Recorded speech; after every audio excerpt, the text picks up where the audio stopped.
أعوذ بالله من الشيطان الرجيم ثم الحمد لله رب العالمين الحمد لله رب العالمين ثم الحمد لله رب العالمين. An bɛ Ala Taala tanu kɔfɛ an b'a waleɲuman dɔn ni ka barika da. Awɔ n baden alisilama, i n'a fɔ n tun y'a fɔ cogoya min na ko n ya video nata la inshallah adamaden n'i ka fisamandenya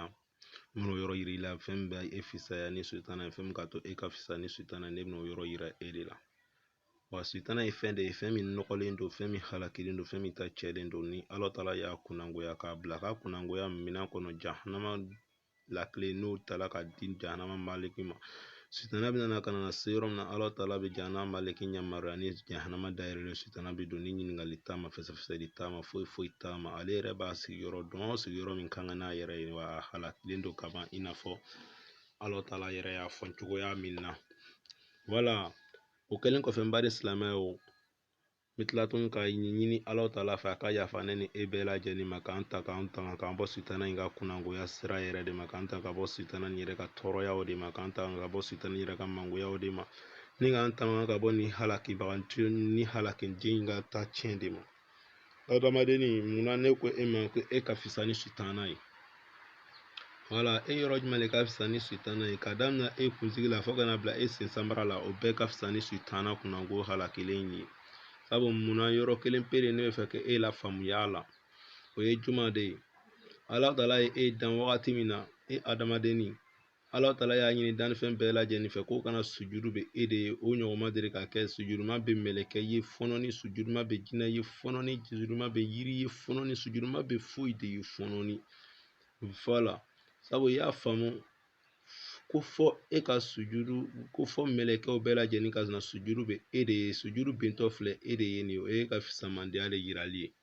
Voilà, an tan fɛn kelen pe min ni an bɛɛ b'a dɔn ko sujudu kan ka bɛn a ye, an bɛɛ kan ka bato k'a ye, o ye Ala Taala yɛrɛ de ye. Nka ni Ala Taala yɛrɛ y'a yamaruya ko fɛnw bɛɛ lajɛlen kana sujudu bɛ e ye, o bɛ e ka belebelebaya de yira Ala Taala yɔrɔ, hali bi Ala an bɛ sa Ala ma. Nka adamaden mɛ munna sitana bɛ tulon kɛla i laban? Mun de kosɔn sitana a bɛ tulon kɛla e la? Voilà, n ka kuma bɛ nana o yɔrɔ de kan. I ka fisa ni fɛn min ye a bɛ tulon kɛla e la, e b'o yɔrɔ tɔgɔ la faamu i la cogoya jumɛn? Ne ka fisa ni e ye, mɛ e bɛ tulon kɛla ne la cogoya jumɛn? Problème de bɛ yɔrɔ in na yan ye, nga dɔ bɛ yɔrɔ in na yan. N baden silamɛw, karamɔgɔw, aw minnu ko ko a bɛ Ala ta fɔ la, n b'a ɲini aw fɛ a ka baara kɛ ni tiɲɛ ye. Mon prochaine vidéo je viens contre vous inshallah. Voilà, parce que c'est le rebelle, moi c'est le rebelle d'islamique Badara Ali. N tɛ siran ni sala ni kuma nugu la, ne b'a dɔn ko n sala jadi de la, billahi lezi n tɛ siran, n bɛ tiɲɛ fɔ. Nka n ka prochaine vidéo la n bɛna aw yɛrɛ de kama, parce que bana min bɛ yɔrɔ in na o bana dɔgɔtɔrɔ ye aw de ye. Aw birini bɛ filaw kan. N balimakɛ, ko kelen faamu san. E ɲɛ b'i dimi na o bɛ taa ka taa dadimi fila d'e ma, o b'a nɔgɔya cogo di? E kɔnɔ b'i dimi na o bɛ dadimi fila d'e ma, o b'o nɔgɔya cogo di? E kunkolo b'i dimi na o bɛ dadimi fila d'e ma, o b'o nɔgɔya cogo di? Fila kelen pe de bɛ karamɔgɔ bolo, o ye dabara de ye, dabara. Voilà, mɛ min yɛrɛ ye banaw fura ye, o banni b'o ma quoi, o kɛlen b'o ka wari ɲini siraw ye inshallah. N bɛna o kama o video nugu la wagati bɛrɛ la n'Ala ka diya Ala Taala ye. Nka adamaden ni kini yɛrɛ to sitana de bolo. Kini yɛrɛ to sitana bolo, sabu munna i ka fisa n'a ye bi, i sini ka fisa n'a ye. Sujudu bɛnna e de ye mɛlɛkɛw bɛɛ bolo fɔ ale kunnango in. Nka e de fana ni filɛ nin ye dɛ, Ala Taala y'a fɔ e ɲɛna kuranna kɔnɔ, parce que i hakili ka dɔgɔ, i tɛ se k'a faamu quoi. Voilà, komi hakili ka dɔgɔ, e adamaden ni hakili ka dɔgɔ, i yɛrɛ tɛ filɛri kɛ ka na i yɛrɛ ma, i yɛrɛ tɛ filɛri kɛ ka na i dancogo ma, jeliw bɛ bori e la cogo jumɛn? Ça veut dire que i fasajuru bɛ lamaga cogoya jumɛn? I tugudaw bɛ bɔ ɲɔgɔn na cogoya jumɛn? Ça veut dire e yɛrɛ kuma min e b'a kɛ, kuma marani bɛ mini de, ni min b'i la, ni nin bɛ mini de, est ce que i ɲɛ b'a ye wa? N balimakɛ, i dancogo yɛrɛ filɛ ba e tɔ min filɛ nin ni miiriwa tɛ e ɲa ta o ye fo k'i faga nka o bɛɛ la e kunna goya ni bi Alahu Taala ma i ma da Alahu Taala la k'a sɔrɔ e tɔ min filɛ nin i t'a ye e dun ɲa bɛ Ala ka danni nɔ na e ɲa bɛ sankolo la e ɲa bɛ dugukolo la e ɲa bɛ i yɛrɛ la i yɛrɛ dancogo yɛrɛ tɔgɔma seri fɔlɔ ni ale mina fɔlɔ voilà n balimakɛ n balimamuso fili jugu dabila fili jugu dabila n bɛ se ka min f'i ɲɛna fili jugu dabila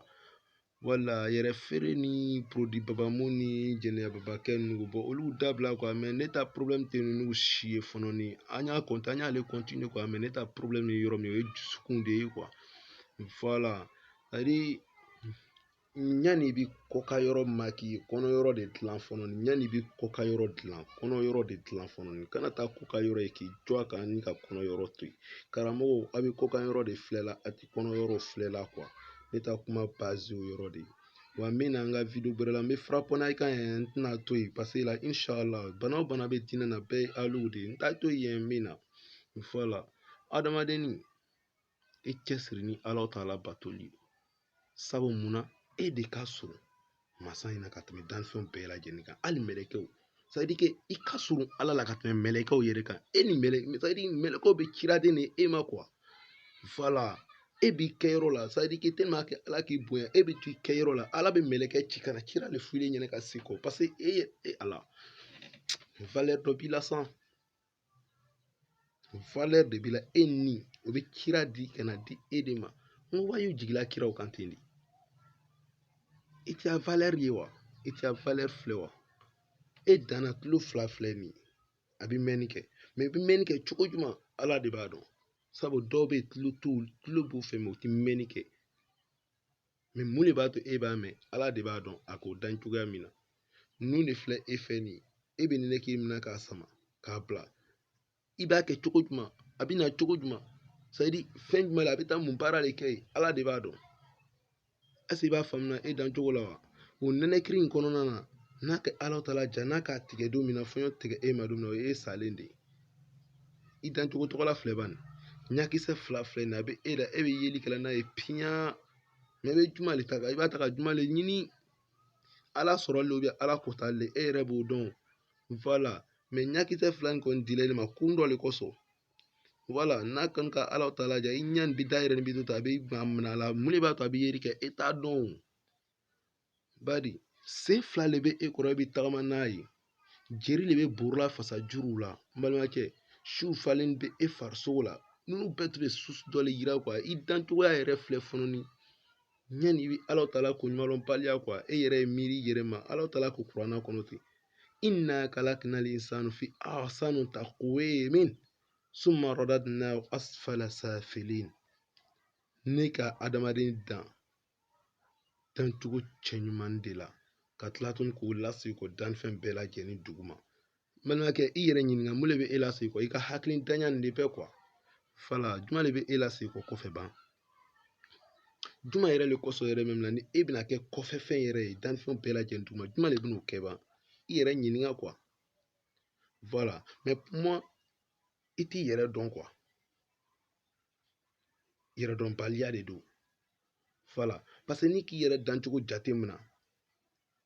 i yɛrɛ la k'i yɛrɛ position filɛ i kan k'a lɔ ko e ye fɛn ba de ye e kan ka fɛn c'est à dire que e kɔrɔtalen don Ala yɔrɔ e kumakan ni Ala c'est de là voilà mais munna an kumakanw bɛ laseri kɔ sabu i m'a faamu de voilà et puis ko kelen bɛ yen an b'a fɔ ko an bɛ Ala dari a t'an jaabi la a b'an jaabi ni problème jumɛn de ye problème dɔ bɛ yen o Alahu Taala ko yanni an b'ale yɛrɛ bato fana ko an y'a ɲini k'ale lɔ jɔn de bɛ ale Alahu Taala ye